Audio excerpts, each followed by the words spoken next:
Fourth question, how many words can be formed with or without meaning using letters of the word mehul? So here letters are M, E, H, U, L. All are distinct letters. Now 1, 2, 3, 4, 5. 5 letters are there, means 5 places are to be filled.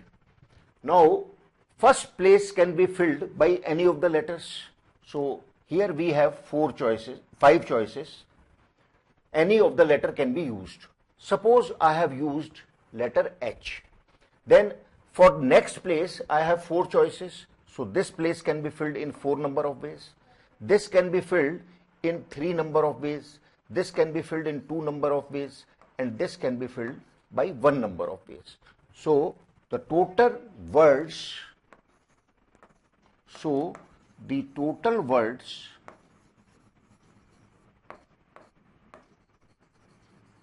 which can be made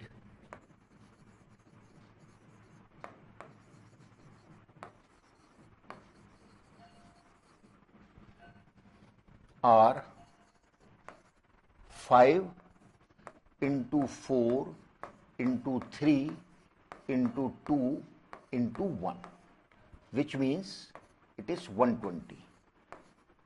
Of course, these all words will be of 5 letters.